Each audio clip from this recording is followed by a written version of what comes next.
সাল্লাল্লাহু আলাইহি সাল্লাম ইউসুফ আব্দুল্লাহ ওয়া উবাইদুল্লাহ ওয়া কাসির বনিল আব্বাস নবীজি এই তিনজনকে সারিবদ্ধভাবে দাঁড় করাইতেন। দাঁড় করায় নবীজি বললেন, এভাবে বলতেন, মান সাবাকা ইলাইয়া, যে দৌড়ায় আমার কাছে আগে আসতে পারবে, ফালাহু কাজা ওয়া কাজা, তাকে এই এই পুরস্কার দেওয়া হবে। সুবহানাল্লাহ পড়েন।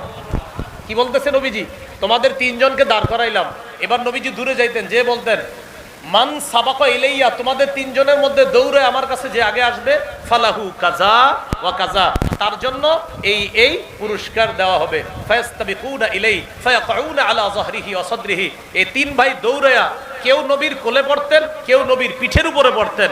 যে ফার্স্ট হইতেন আল্লাহ নবী তারে পুরস্কার দিতেন। এইভাবে তাদের মাঝে পুরস্কারের ব্যবস্থা করা। কত গেল? 40। 41 নম্বর বলেন, শয়তান চলাচলের সময় বলেন শিশুকে ঘরে আটকে রাখা। বলেন, শয়তান যখন চলাচল করে শিশুকে ঘরে আটকে রাখা, ওই যে সন্ধ্যা যখন শুরু হয় তখন আটকে রাখা। সহিহ বুখারীর বর্ণনা 5376 নম্বর হাদিস। এই হাদিসের মধ্যে আসছে, রাসূল সাল্লাল্লাহু আলাইহি সাল্লাম বলেন, ইদা কানা জুনহুল লাইল আও আমসাইতুম, যখন সন্ধ্যা হয়, কুফু সিবিয়ানাকুম, তখন শিশুদেরকে ঘরে আটকায় রাখো। ফাইন্না শায়াতিনা তানতাশিরু হিনাইজিন, কেননা শয়তান তখন ছড়ায়া পড়ে। এটা কিন্তু গুরুত্বপূর্ণ কথা।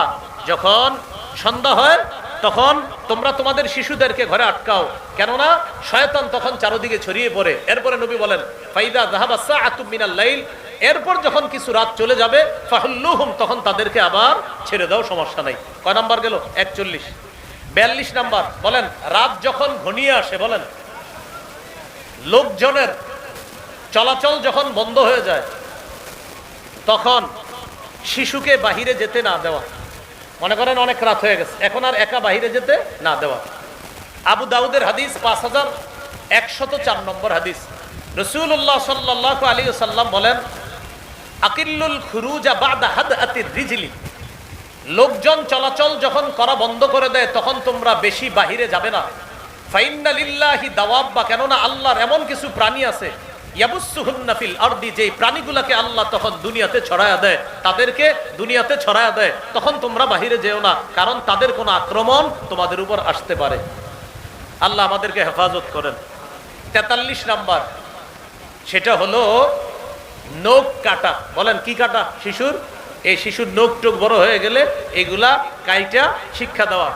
এরপরে আরো কিছু সুন্নাহ আছে, ওগুলা শৈশব থেকে তাকে শিক্ষা দেওয়া, যেমন মুসলমানি করা। বলেন, কি করা? তাহলে মুসলমানি করা, নখ কাটা, আরো আপনার মাথার চুল ইত্যাদি যা আছে এগুলো পরিষ্কার করা। তো 43-এ আমরা সব নিয়ে আসি, নখ কাটা, মুসলমানি করা সব, কারণ এক হাদিসে সবগুলা পাবো। সহিহ বুখারীর বর্ণনা 5889 নম্বর হাদিস। এই হাদিসে আসছে, খামসুম মিনাল ফিতরত, মানুষের জন্মগত স্বভাব 5টি। জন্মগত স্বভাব কয়টি? অন্য হাদিসে আছে 10টি, আর এই হাদিসে আছে কয়টা? 5টা। 1 নাম্বার আল ইস্তিহদাদ, খুর ব্যবহার করা, নাভির নিচে খুর ব্যবহার করা। 2 নাম্বার ওয়াল খিতাম, মুসলমানি করা। কোন বর্ণনা আসছে 1 নাম্বার আল খিতাম, মুসলমানি করা। 2 নাম্বার আল ইস্তিহদাদ, নাভির নিচে খুর ব্যবহার করা। আমরা কেউ হাসবো না, শ্রদ্ধার সাথে হাদিস শুনবো। 3 নাম্বার নাথুল ইফতি, বগলের নিচে অবাঞ্ছিত পশম ইত্যাদি পরিষ্কার করা। এটা হলো 3 নাম্বার। 4 তাকলিমুল আসফার, নখ কাটা। বলেন, কি কাটা? হ্যাঁ, তাকলিমুল আসফার, কি কাটা? নখ কাটা। তো বিশেষ করে এই 4টা আমরা এর মধ্যে মুসলমানি করা, নখ কাটা, শিশুর জন্য এই 2টা আমরা গুরুত্ব সহকারে মনে রাখবো, যে নখ কাটা, মুসলমানি করা, এটা মনে রাখা। তো যাই হোক, 43 নাম্বার মুসলমানি করা, এটাই আমরা রাখি। 44 নাম্বার, তাকান আমার দিকে, শিশু উপর হয়ে শুয়ে থাকলে, পেটের উপর শুয়ে থাকলে ওরে তাড়াতাড়ি ওই অবস্থা থেকে পরিবর্তন করেন, ওর জন্য পেটের উপরে না শোয়। নবীজির মাদ্রাসা, মসজিদে নববীর যে মাদ্রাসা, ওই মাদ্রাসার এক সাহাবী শেষ রাতে মসজিদে ঘুমায় রয়েছে। তিনি বলেন, বাইনামা আনা নাইমুন ফিল মসজিদি মিন আখিরিল লাইল, শেষ রাতে আমি মসজিদে ঘুমায় রয়েছি। এক ব্যক্তি মসজিদে আসছে, প্রথমে বলতেছি আতানি আতিন, একজন আগন্তুক মসজিদে আসছে। আগন্তুক মসজিদে আইসা কি করলেন? আমাকে দেখলেন, আনা নাইমুন আলা বাতনি, আমি পেটের উপর শুয়ে রইছি। ফাহাররাকানি বিরিজলিহি, তিনি তার পা দিয়ে আমাকে একটা খোঁচা দিয়ে বললেন, এই কুম, ওঠো, তুমি কিভাবে শুয়ে রইছো? হাযিহি দাজআতুন ইউবগিদুহুল্লাহ ইউবগিদুহাল্লাহ, এটা এমন শোয়া যে শোয়া আল্লাহ পছন্দ করে না। ভাই, কি শিখলাম? উপর হয়ে শোয়া আল্লাহ পছন্দ করে না, এভাবে শুইবা না। তো এই সাহাবী বলেন, আমি চোখ খুইলা দেখি আমারে যিনি পা দিয়ে এইভাবে উঠাইছে তিনি অন্য কেউ না, আল্লাহ রাসূল সাল্লাল্লাহু আলাইহি সাল্লাম আমারে উঠাইছে। কয় নাম্বার গেল? 44। 45, শিশুকে প্রহার করা যাবে না। রাসূলুল্লাহ সাল্লাল্লাহু আলাইহি সাল্লাম একদিন আসলেন, তার সাথে দুইজন বালক। ওয়াহাবা আহাদাহুমা লি আলীন, এক বালককে হযরত আলীকে দিলেন। দেওয়ার পরে বললেন, আলী লা তাদরিবহু, তাকে প্রহার করো না, তাকে মাইরো না। তাহলে শিশুকে বেশি প্রহার করবেন না। হ্যাঁ, প্রয়োজনে মৃদু আঘাত, কিন্তু বেশি প্রহার করবেন না। গেল কত? 45। 46 নাম্বার, শিশুর চেহারা আঘাত করবেন না, শিশুরও না বউরও না, শিশুরেও না বউরেও না, মানে বিবিরেও না, ছেলে মেয়েরও না বিবিরেও না, চেহারা আঘাত করা যাবে না। আবু দাউদের 4493 নম্বর হাদিস, রাসূলুল্লাহ সাল্লাল্লাহু আলাইহি সাল্লাম বলেন, ইদা দরাবা আহাদুকুম ফাল্যাত্তাকিল ওয়াজহা, তোমাদের কেউ যখন কাউকে মারে তখন যেন চেহারা থেকে বেঁচে থাকে, চেহারা যেন আঘাত না করে, প্রহার না করে, চেহারায় যেন আঘাত না করে, প্রহার না করে। 47, আজীব, সুবহানাল্লাহ বলেন। 47টা শোনার আগে বলেন সুবহানাল্লাহ। বলেন ঘরের মধ্যে, বলেন এমন জায়গায় বেত ঝুলাইয়া রাখা, শিশু যেন বেত দেখেই ঠিক হয়ে যায়। হ্যাঁ, বেত ঝুলাই রাখতে হবে এমন জায়গায়, দেখলে যেন বুঝে আব্বা আইতেছে। তাহলে এমন জায়গায় বেত ঝুলাই রাখা যেন সন্তান দেখলেই বুঝে আল্লাহ জানে কি হয়, এরকম যেন বুঝে, মানে মারার আগেই যেন ঠিক হয়ে যায়। সিলসিলাতুস সহিহা 1446 নম্বর হাদিসে আছে, রাসূল সাল্লাল্লাহু আলাইহি সাল্লাম বলেন, আল্লিকুস সাউতা, চাবুক এমন জায়গায় ঝুলাইয়া রাখবা, হাইসু ইয়ারাহু আহলুল বাইত, যেন ঘরের লোকেরা চাবুকটা দেখতে পায়, দেখে যেন সোজা হয়ে যায়। চাবুক এমন জায়গায় ঝুলিয়ে রাখবা, হাইসু ইয়ারাহু আহলুল বাইত, যেন ঘরের লোকেরা দেখতে পায় আর দেখেই যেন সোজা হয়ে যায়। সুবহানাল্লাহ। কত গেল? 47। 48 নম্বর, শিশু সন্তানকে প্রজ্ঞার সাথে তার ভুল ধরায়া দেওয়া। একটা আজীব হাদিস শোনেন, ইবনে মাজাহ 2299 নম্বর হাদিস, 2299 ইবনে মাজাহ।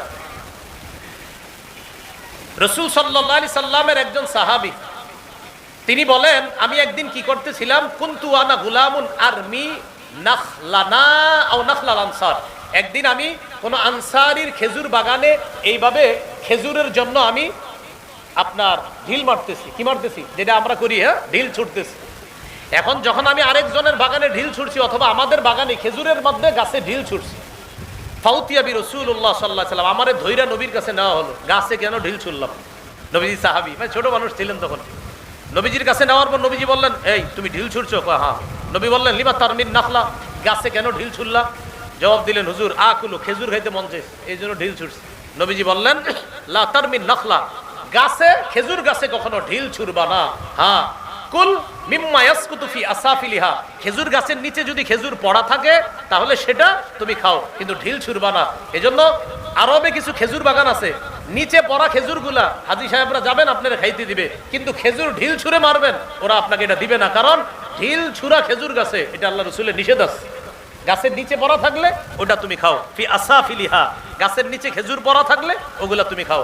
তাহলে নবীজি প্রজ্ঞার সাথে সুন্দরভাবে ভুলটা ধরায়া দিলেন যে এইভাবে আর করবা না, ঠিক আছে? তুমি সুন্দরভাবে গাছের নিচে খেজুর পড়া থাকলে খাইবা, কারো গাছে ঢিল মারবা না। এরপরে নবী দোয়া করলেন, আল্লাহুম্মা আশবি বাতনা, আল্লাহ তার পেটের ক্ষুধা আপনি নিবারণ করে দেন। সুবহানাল্লাহ। হ্যাঁ, কি বললেন? আল্লাহুম্মা আশবি বাতনা, আল্লাহ আপনি তার পেটের ক্ষুধা নিবারণ করে দেন। কত নম্বর গেল? 48। 49 নম্বর, কোন শিশু ছেলে কাজে যদি ভুল করে তার কাজে সহযোগিতা করে ভুলটা ধরায় দেওয়া। আজীব একটা হাদিস শুনেন, আর একটা বলবো, 50 শেষ করে দিব, যদিও 50-এ শেষ না, আরো আছে, 50-এ শেষ করছি ইনশাল্লাহ। 49 নম্বর, রাসূল সাল্লাল্লাহু আলাইহি সাল্লাম একদিন এক জায়গায় যাইতেছে, মারর বিসিবিয়ান, মারর বি গোলাম, এক গোলামের পাশ দিয়ে গেলেন নবীজি। সহিহ ইবনে হিব্বান হাদিসের কিতাব 1163 নম্বর হাদিস। তো এই গোলামের পাশ দিয়ে যাওয়ার সময় দেখে কি, ইয়াসলাখু শাতা, সে একটা ছাগল ওই চামড়া ছড়াইতেছে, ছাগলের চামড়া খসাইতেছে। নবীজি তাকে বললেন, তানাহা, এই মিয়া তোমার চামড়া খসানো হচ্ছে না, তানাহা, একটু সরত। হাত্তা উরিয়াকা, আমি নবী তোমারে দেখাই দিচ্ছি কিভাবে চামড়া খসাইবা। আল্লাহু আকবার। আল্লাহর রাসূল কি করলেন? তখন তাকে বললেন, হাত্তা উরিয়াকা, আমি দেখাই দিই, তুমি সরো।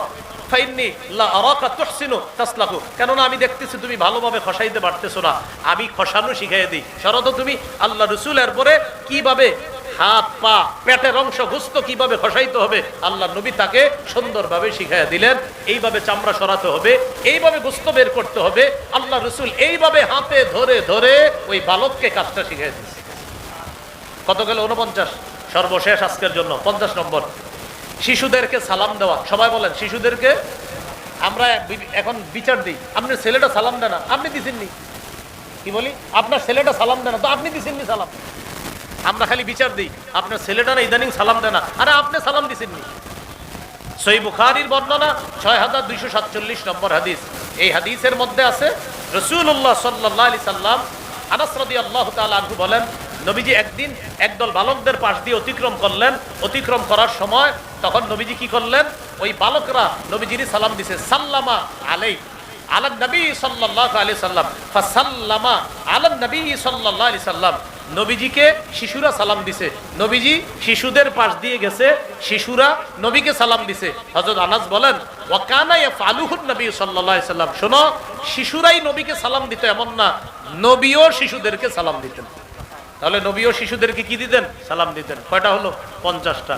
এই 50টা অধিকার শৈশব থেকে মোটামুটি বড় হওয়া পর্যন্ত আমরা জানলাম। আরো 14টা আছে, 50 আর 14 কত হয়, 64। এগুলো একটু বড় হওয়ার পরের অধিকার। আমার মিম্বরে আমানতটা যাদের কাছে আছে করে নেবেন। প্রথম খণ্ডে এই 64টা অধিকার পাবেন, এখানে গাড়িতে আছে। আমি গাড়িতে উঠার আগ পর্যন্ত যারা পারেন সংগ্রহ করতে পারেন, গাড়িতেও আছে। 1 থেকে 10 খণ্ডের কিতাব, প্রথম খণ্ড 64টা অধিকার। দ্বিতীয় খণ্ডে শিরিক বেদাত সম্পর্কে শৈশব থেকে সন্তানকে সচেতন করা। 3 নম্বর খণ্ডে আছে হালাল হারাম সম্পর্কে সচেতন করা। 4 নম্বর খণ্ডে স্বামী স্ত্রীর অধিকার। 5 নম্বর খণ্ডে লা ইলাহা ইল্লাল্লাহর ব্যাখ্যা। 6 নম্বর খণ্ডে নামাজ। 7, 8 নম্বর খণ্ডে মাসাইল। 9 নম্বর খণ্ডে রমজান, জাকাত। 10 নম্বর খণ্ডে হজ। আপনি পড়েন, সন্তানকে পড়ান, এই আলোকে সন্তান বড় করেন। ওলামায়ে কেরাম সহ নারী পুরুষ সবাই কিতাবগুলো পড়তে পারবেন। বিশেষ করে পাপ থেকে তাদেরকে দূরে রাখা, এই ব্যাপারে আমার একটা সংকলন আছে, কিতাবের নাম পাপ। বলেন নাম কি? পাপ। এই পাপ কিতাবটা 2 খণ্ড, প্রায় 600 পৃষ্ঠার বেশি। এই 2টা খণ্ড আছে। মিম্বরের আমানত হলো 10 খণ্ড, আর পাপ কিতাবটা হলো 2 খণ্ড। যাদের প্রয়োজন হয় আপনারা ড্রাইভার ভাইয়ের কাছ থেকে সংগ্রহ করতে পারেন, অথবা পরবর্তীতে কোনো লাইব্রেরিওয়ালাদেরকে অর্ডার করলে ওরা আপনাদেরকে এনে দিয়ে দিবে ইনশাআল্লাহ। আল্লাহ পাক রব্বুল আলামিন আমাদের সকলকে যে কথাগুলো শুনলাম বললাম, আমরা সবাই যেন এইভাবে সিরাতের আলোকে নববী পদ্ধতিতে সন্তানকে বড় করতে পারি, আল্লাহ তৌফিক দান করেন। আমিন। ওয়া আখিরু দাওয়ানা আলহামদুলিল্লাহি রাব্বিল আলামিন।